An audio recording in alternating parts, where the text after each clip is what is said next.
This player here could time their run to play into the end zone, or the player might exploit the space themselves by driving in.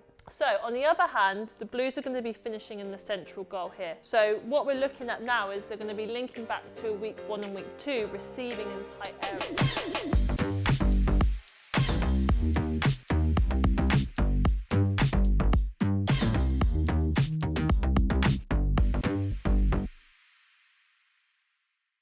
Hi, my name is Megan Todd and I'm the Regional Coach Development Officer for the East. This is a 6-week session programme on passing and receiving for ages 12 to 16.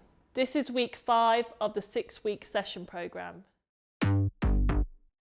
So moving on to week 5, we're going to start with an arrival activity, which is just going to be 3v3 games, setting up 2 pitches. Each pitch is going to be set up a little bit differently. So on this pitch, say pitch 1 for example, there'll be a goal at either end centrally, and on pitch 2, there'll be 2 goals each end in wide areas. As the players arrive at different times, you can chuck them straight into a match. Players love match situations, so like getting them started straight into a match, getting them thinking about the session and seeing if you can see some of the outcomes that they've done in previous weeks. So here on pitch 1, with the goals being central, they might be able to exploit the wide areas, or they might be receiving the ball in tight areas with their back to goal. Can they link up with a teammate? Can they turn to try and finish? On pitch 2, most likely you'll see players will probably start to defend the wide goals, so there'll be a lot more space centrally for players to try and exploit the space, draw out players from wide areas to try and finish. However,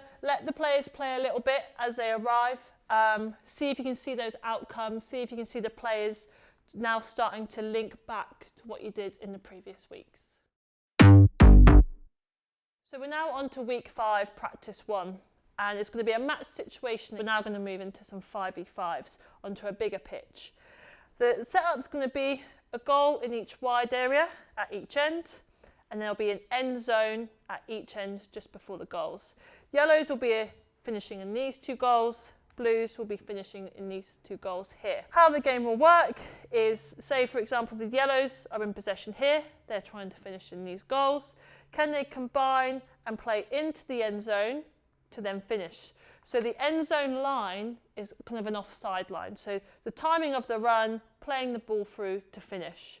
To start with, the Blues, who are defenders for this example, cannot enter the end zone. So if the Yellows make a run, the ball's played through, they can then finish, Blues then start with the ball. So what we're looking at now with the 5v5, it creates that game realism. So players now need to move the ball to try and eliminate the defender to try and finish. So you'll be looking at those core moves in 2s and 3s and those different combinations to break that line to then finish. So you could be looking at an example here.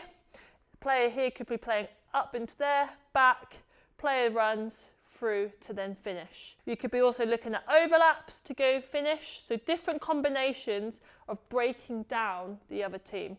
If the Blues win the ball, same objective as the Yellows, they're trying to finish in these end goals here. If players are struggling and you're not getting much success of them finishing, you can take a player out and let them become a floater. So whoever has the ball, so if Yellows have the ball, the red player will be on their team. If the Blues have the ball, they would be on their team. To now add a different points system to the game, we're going to look at, can now the players involve as many teammates as possible to combine to go to goal. So how many they combine with is how many goals they will get. So in this example here, this player might set here, bounce back to play through. If they score, that is worth 3, as 1, 2, 3 players were involved to go to the goal. To make the practice a bit more challenging, now the defenders can now also enter the end zone. So if the ball is played a back and through, a defender can now go in and try and stop the yellow team scoring. So we're now coming to the end of week 5 and practice 2. So same as practice 1, same pitch, however only difference is there's 1 goal at one end. You still have the goal at the other end in both wide areas with the end zone. So with this practice here, we're now starting to link everything together from all the previous weeks. So The yellows are going to be finishing in these 2 goals here. Blues are going to be finishing in this goal here. So each team now have different outcomes linking back to what they've done in previous weeks to finish. The yellow team are finishing in the 2 wide goals. So the yellows team focus will be is creating that space and their timing of their run, because they're still trying to finish in the 2 wide goals, having to receive in the end zone to then finish. So it's creating that space and that timing of that run to finish in either goal in this end. So the yellow team are trying to finish in the 2 goals, either in each wide area. So we're looking at that timing of that run across the line, creating that space to then finish. But really important, we make sure we link back to what we've been talking to our players about, is creating that height, that depth and that width to create that space to be able to allow players to get onto the ball, either their timing of their run, exploiting that space that the teammates have allowed for them. So what's really important for the yellow team who are finishing in either wide goals is it's really important to emphasise that the yellow team need to create that height, width and depth to create that space. So here you've got your height, width and depth, allowing that space here for the player to pick up the ball who've exploited the space. This player here could time their run to play into the end zone, or the player might exploit the space themselves by driving in. So on the other hand, the Blues are going to be finishing in the central goal here. So what we're looking at now is they're going to be linking back to week 1 and week 2, receiving in tight areas. So this example here, what we'd like to try and see is the player's going to be receiving with their back to the goal.